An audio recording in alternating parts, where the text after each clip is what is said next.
ಕಣ್ಮಣಿ ಅನ್ಬೋಡ ಕಾದಲ ಅನ್ನೋ ಒಂದು ಸಾಂಗ್ನ ಇಲ್ಲೇ ಶೂಟಿಂಗ್ ಮಾಡಿರೋದು. ಅದು ತುಂಬ ಹಿಟ್ ಆಗಿರೋ ಕಾರಣಕ್ಕೆ ಈ ಜಾಗಕ್ಕೆ ಗುಣ ಕೇವ್ಸ್ ಅಂತ ಕರೀತಾರೆ. ಕೊಡೈಕೆನಾಲ್ ಈ ಪ್ಲೇಸ್ ಎಷ್ಟೋ ಜನರಿಗೆ ಡ್ರೀಮ್ ಪ್ಲೇಸ್ ಆಗಿರುತ್ತೆ. ಆ್ಯಂಡ್ ತುಂಬ ಜನರಿಗೆ ಮದುವೆ ಆದಮೇಲೆ ಹನಿಮೂನ್ಗೆ ಈ ಪ್ಲೇಸ್ಗೆ ಹೋಗಬೇಕು ಅನ್ನೋ ಆಸೆ ಕೂಡ ಇರುತ್ತೆ.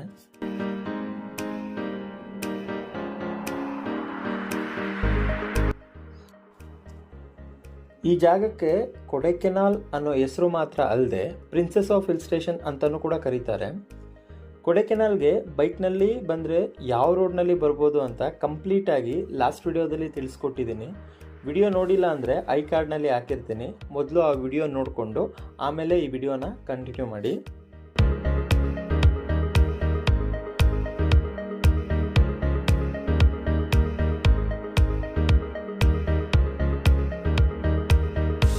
Hey guys, welcome back to KV Dream Places YouTube channel. ಈ ವಿಡಿಯೋದಲ್ಲಿ ಕೊಡೈಕೆನಾಲ್ನಲ್ಲಿ ವಿಸಿಟಿಂಗ್ ಪ್ಲೇಸಸ್ ಯಾವ್ದಾವ್ದಿದೆ ಮತ್ತು ಅಲ್ಲಿಗೆ ಹೋಗೋದು ಹೇಗೆ ಆ್ಯಂಡ್ ಆ ಪ್ಲೇಸ್ ಬಗ್ಗೆ ಎಲ್ಲ ವಿಷಯನ ತಿಳಿಸ್ಕೊಡ್ತೀನಿ.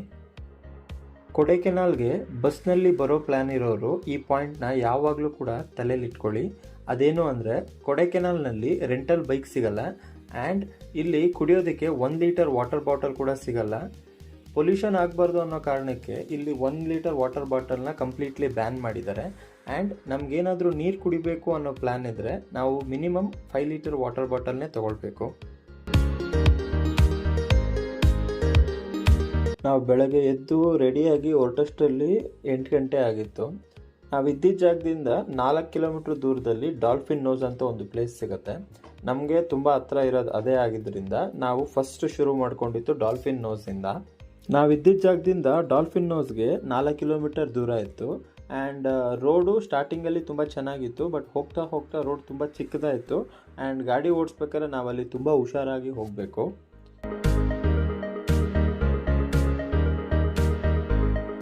ಡಾಲ್ಫಿನ್ ನೋಸ್ ಹತ್ರ ಬಂದು ಗಾಡಿ ಪಾರ್ಕ್ ಮಾಡಿ ಅಲ್ಲಿಂದ ಹೊರಟ್ವಿ. ಡಾಲ್ಫಿನ್ ನೋಸ್ಗೆ ಹೋಗಬೇಕಾದ್ರೆ ಅದಕ್ಕಿಂತ ಮುಂಚೆ ನಮಗೆ ಸ್ವಲ್ಪ ದೂರ ಟ್ರೆಕ್ಕಿಂಗ್ ಮಾಡಬೇಕಾಗುತ್ತೆ. ಇದು ಆ್ಯಕ್ಚುಲಿ ಕಂಪ್ಲೀಟ್ಲಿ ಅನ್ಎಕ್ಸ್ಪೆಕ್ಟೆಡ್ ಆಗಿತ್ತು ನಮಗೆ. ಬಿಕಾಸ್ ನಾವಿಲ್ಲಿ ಯಾರ ಹತ್ರನೋ ಕೇಳಿದ್ವಿ, ಅವ್ರು ಏನು ಹೇಳಿದ್ರು ಅಂದರೆ ಡಾಲ್ಫಿನ್ ನೋಸ್ಗೆ ಹೋದರೆ ಇಮಿಡಿಯೇಟ್ಲಿ ನಿಮಗೆ ಡಾಲ್ಫಿನ್ ನೋಸ್ ಸಿಗುತ್ತೆ ಅಂತ. ಬಟ್ ಅಲ್ಲಿಗೆ ಹೋದ್ಮೇಲೆ ಗೊತ್ತಾಗಿತ್ತು ಅಲ್ಲಿ ಟ್ರೆಕ್ಕಿಂಗ್ ಕೂಡ ಮಾಡಬೇಕು ಅಂತ.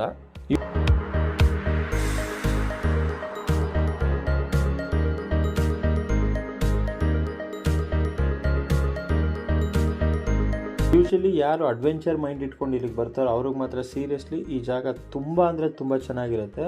ಆ್ಯಂಡ್ ಟ್ರೆಕ್ಕಿಂಗ್ ಕೂಡ ಅಷ್ಟೇ, ನಮಗೆ ಮಾಡಿ ಅಭ್ಯಾಸ ಇಲ್ದಿರೋ ಕಾರಣ ಇದು ಸ್ವಲ್ಪ ಕಷ್ಟನೇ ಅನ್ನಿಸ್ತು.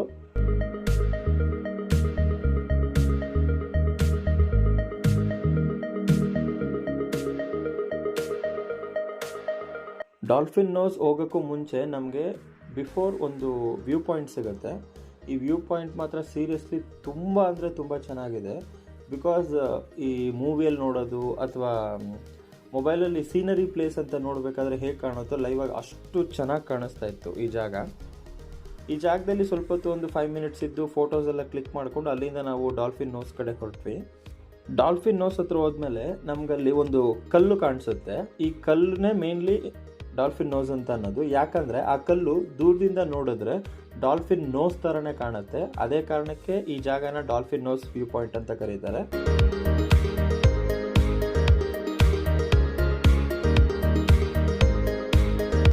ನಾವು ಆ ಕಲ್ ಮೇಲೆ ನಿಂತ್ಕೊಂಡು ಫೋಟೋ ಕೂಡ ತೆಗೆಸ್ಕೊಬೋದು. ಕಲ್ಲತ್ರ ಹೋಗ್ಬೇಕಾದ್ರೆ ಸ್ವಲ್ಪ ಹುಷಾರಾಗಿ ಹೋಗಬೇಕು. ಬಿಕಾಸ್ ಅಲ್ಲಿ ಏನು ಗ್ರಿಪ್ ಇಲ್ಲ, ಏನಿಲ್ಲ. ಆ್ಯಂಡ್ ಇಟ್ಕೊಳ್ಳೋಕ್ಕೂ ಕೂಡ ಏನೂ ಇಲ್ಲ. ಸೊ ನೋಡಿಕೊಂಡು ಹುಷಾರಾಗಿ ಫೋಟೋ ಕ್ಲಿಕ್ ಮಾಡ್ಕೊಂಡು ಬರ್ಬೋದು.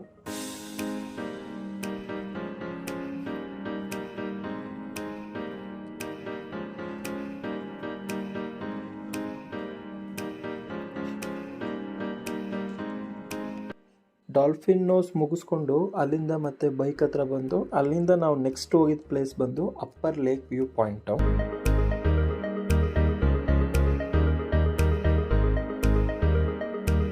ಕೊಡೈ ಲೇಕ್ನ ಟಾಪ್ ವ್ಯೂ ಹೇಗೆ ಕಾಣುತ್ತೆ ಅಂತ ಈ ಅಪ್ಪರ್ ಲೇಕ್ ವ್ಯೂ ಪಾಯಿಂಟಿಂದ ನೋಡ್ಬೋದು.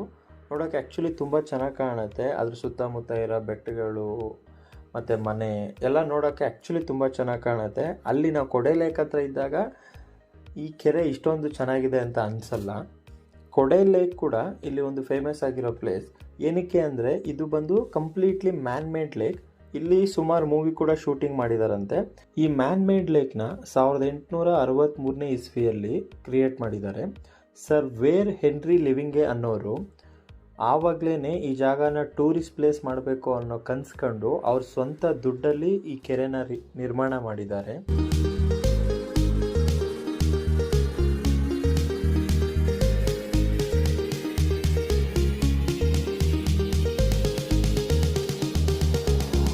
ಈ ಕೆರೆ ಸರೌಂಡಿಂಗಲ್ಲಿ ನಾವು ಹಾರ್ಸ್ ರೈಡಿಂಗ್ ಕೂಡ ಮಾಡ್ಬೋದು, ಮತ್ತು ಸೈಕಲ್ ರೈಡಿಂಗ್ ಇರುತ್ತೆ. ಸೈಕಲ್ ರೈಡಿಂಗಲ್ಲಿ ಸಿಂಗಲ್ ಕೂಡ ತೊಗೊಳ್ಬೋದು, ಆರ್ ಎಲ್ಸ್ ಇಬ್ಬರು ಕೂಡ ಕೂತ್ಕೊಂಡು ಒಟ್ಟಿಗೆ ಕೂಡ ಸೈಕಲ್ ರೈಡ್ ಮಾಡ್ಬೋದು. ಒಟ್ಟಿನಲ್ಲಿ ಈ ಕೆರೆ ಕಂಪ್ಲೀಟ್ಲಿ ಅಟ್ರಾಕ್ಷನ್ನು. ಕೆರೆ ಒಳಗಡೆ ಬೋಟಿಂಗ್ ಫೆಸಿಲಿಟಿ ಇದೆ ಅಂದರೆ ಕೆರೆ ಸುತ್ತ ಹಾರ್ಸ್ ರೈಡಿಂಗು, ಡಬಲ್ ಸೈಕ್ಲಿಂಗು ಮತ್ತು ಬಲೂನ್ ಶೂಟಿಂಗು ಈ ಥರ ತುಂಬ ಡಿಫ್ರೆಂಟ್ ಗೇಮ್ಗಳಿದೆ.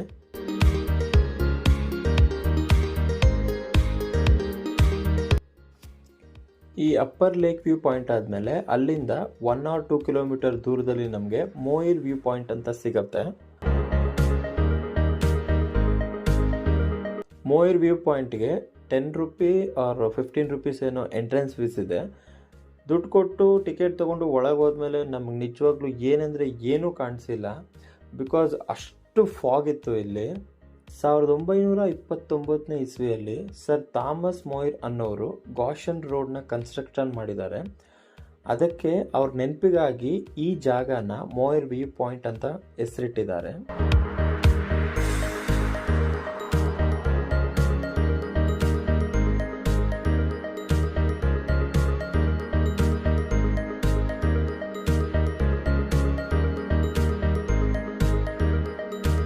ಮೋಯಿರ್ ವ್ಯೂ ಪಾಯಿಂಟ್ ಹತ್ರ ಸ್ವಲ್ಪ ಟೈಮ್ ಸ್ಪೆಂಡ್ ಮಾಡಿ ಅಲ್ಲಿಂದ ನಾವು ನೆಕ್ಸ್ಟು ಪೈನ್ ಫಾರೆಸ್ಟ್ ಕಡೆ ಹೊರಟ್ವಿ. ಫಾರೆಸ್ಟ್ ಅಂದರೆ ಯೂಶಲಿ ಎಲ್ರಿಗೂ ಗೊತ್ತಿರುತ್ತೆ, ತುಂಬ ಮರಗಳಿರುತ್ತೆ ಅಂತ. ಇಲ್ಲಿ ನಿಯರ್ಲಿ ನಮಗೆ 1000ಕ್ಕಿಂತ ಹೆಚ್ಚಾಗಿ ಮರಗಳು ಕಾಣಿಸುತ್ತೆ.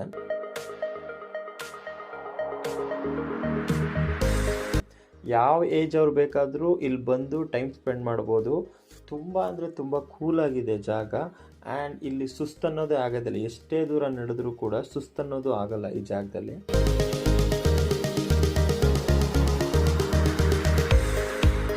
ಯಾರಿಗೆ ಫೋಟೋಶೂಟ್ ಮತ್ತು ವಿಡಿಯೋ ಶೂಟ್ ಮಾಡಬೇಕು ಅನ್ನೋ ಆಸೆ ಇರುತ್ತೋ ಅಂಥವ್ರಿಗೆ ಈ ಜಾಗ ಮಾತ್ರ ತುಂಬ ಇಷ್ಟ ಆಗುತ್ತೆ.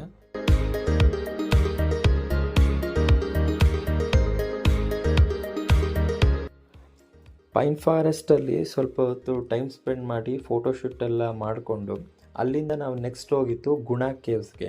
ಗುಣ ಕೇವ್ಸ್ ಎಂಟ್ರೆನ್ಸಿಂದ 5 ನಿಮಿಷ ವಾಕ್ ಮಾಡಿದ್ರೆ ಪ್ಲೇಸ್ ಸಿಗುತ್ತೆ. ಈ ಗುಹೆ ತುಂಬ ಫೇಮಸ್. ಏನಕ್ಕೆ ಅಂದರೆ ಹಿಂದೂಗಳ ಪ್ರಕಾರ ಪಾಂಡವರು ಈ ಗುಹೆ ಒಳಗಡೆ ಇದ್ರಂತೆ, ಮತ್ತು ಇಲ್ಲೇ ಪಾಂಡವರು ಅಡುಗೆ ಕೂಡ ಮಾಡ್ಕೊತಾ ಇದ್ರು ಅನ್ನೋ ನಂಬಿಕೆ ಇದೆ.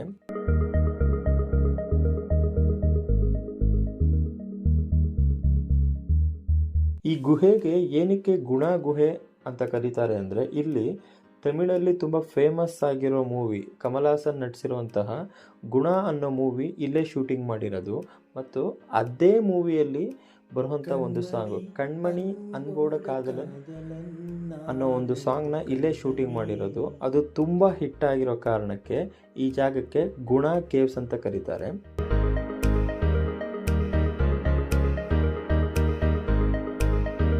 ಪ್ರೆಸೆಂಟ್ಲಿ ಗುಣ ಕೇವ್ ಒಳಗಡೆಗೆ ಯಾರಿಗೂ ಅಲೋ ಇಲ್ಲ, ಯಾಕಂದರೆ ಇಲ್ಲಿ 12ರಿಂದ 16 ಜನ ಎಕ್ಸ್ಪೈರ್ ಆಗಿದ್ದಾರೆ. ಇದುವರೆಗೂ ಅವ್ರನ್ನ ಹುಡ್ಕೋದಕ್ಕೆ ಆಗಿಲ್ಲ, ಮತ್ತು ಅವ್ರಿಗೆ ಏನಾಗಿದ್ದಾರೆ ಅನ್ನೋದು ಕೂಡ ಯಾರಿಗೂ ಗೊತ್ತಿಲ್ಲ.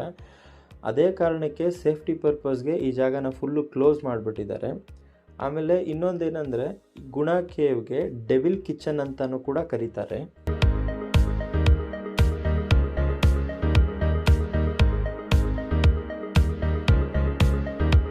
ಗುಣ ಕೇವ್ ಆದಮೇಲೆ ಅಲ್ಲಿಂದ ನಾವು ಹೊರಟಿದ್ದೆ ಪಿಲ್ಲರ್ ರಾಕ್ ವ್ಯೂ ಪಾಯಿಂಟ್ಗೆ.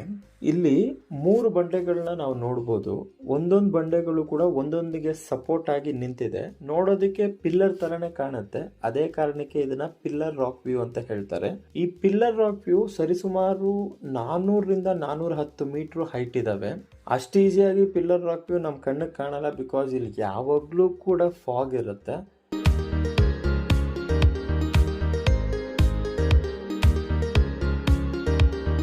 ನಾವು ಹೋಗಿ ಮಿನಿಮಮ್ 10 to 15 ಮಿನಿಟ್ಸ್ ವೆಯ್ಟ್ ಮಾಡಾದ್ಮೇಲೆ ನಮಗೆ ವ್ಯೂ ಕಾಣಿಸ್ತು. ಸೀರಿಯಸ್ಲಿ ವ್ಯೂ ಮಾತ್ರ ತುಂಬ ಚೆನ್ನಾಗಿದೆ ಗಾಯ್ಸ್. ದಯವಿಟ್ಟು ಯಾರೂ ಮಿಸ್ ಮಾಡ್ಕೊಬೇಡಿ, ಈ ಜಾಗನ ತುಂಬ ಚೆನ್ನಾಗಿದೆ, ನೋಡ್ಕೊಂಡು ಬನ್ನಿ.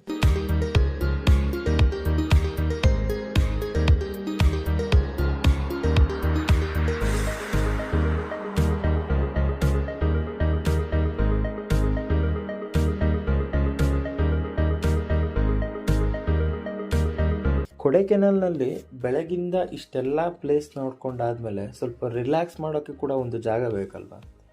ಅದಕ್ಕಂತಾನೆ ಕೊಡೈಕೆನಾಲಲ್ಲಿ ಒಂದು ಪ್ಲೇಸ್ ಇದೆ. ಆ ಜಾಗದ ಹೆಸರೇ ಕೋಕರ್ ವಾಕ್. 1872 ಇಸ್ವಿಯಲ್ಲಿ ಲೆಫ್ಟಿನೆಂಟ್ ಕೋಕರ್ ಅನ್ನೋರು ಇಲ್ಲಿ 1 ಕಿಲೋಮೀಟರ್ ಉದ್ದದ ಪಾತ್ರೆ ಕ್ರಿಯೇಟ್ ಮಾಡಿದ್ದಾರೆ. ಅವ್ರ ನೆನಪಿಗೋಸ್ಕರನೇ ಈ ಜಾಗನ ಕೋಕರ್ ವಾಕ್ ಅಂತ ಕರೀತಾರೆ. ಇಲ್ಲಿ ಆರಾಮಾಗಿ ಬೆಟ್ಟದ ತುದಿಯಿಂದ ವ್ಯೂ ನೋಡಿಕೊಂಡು ವಾಕ್ ಮಾಡ್ಬೋದು. ಸ್ನ್ಯಾಕ್ಸ್ ಕೂಡ ಇರುತ್ತೆ, ತಿನ್ಕೊಂಡು ಆರಾಮಾಗಿ ಟೈಮ್ ಸ್ಪೆಂಡ್ ಮಾಡೋದು.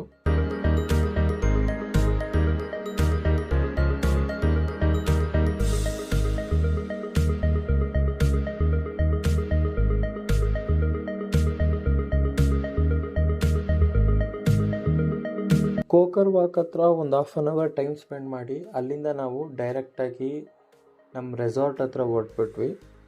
ಮತ್ತು ರೆಸಾರ್ಟಿಂದ ಹೊರಗಡೆ ಬಂದು ಸ್ವಲ್ಪ ಸಿಟಿ ಅಂದರೆ ಕೊಡೆ ಲೇಕ್ ಹತ್ರ ಬಂದು ಅಲ್ಲಿ ಸ್ವಲ್ಪ ಹೊತ್ತು ಸೈಕ್ಲಿಂಗ್ ಎಲ್ಲ ಮಾಡಿ ಊಟ ಮಾಡಿಕೊಂಡು ರೆಸ್ಟ್ ಮಾಡೋಣ ಅಂತ ಹೊರಟ್ವಿ.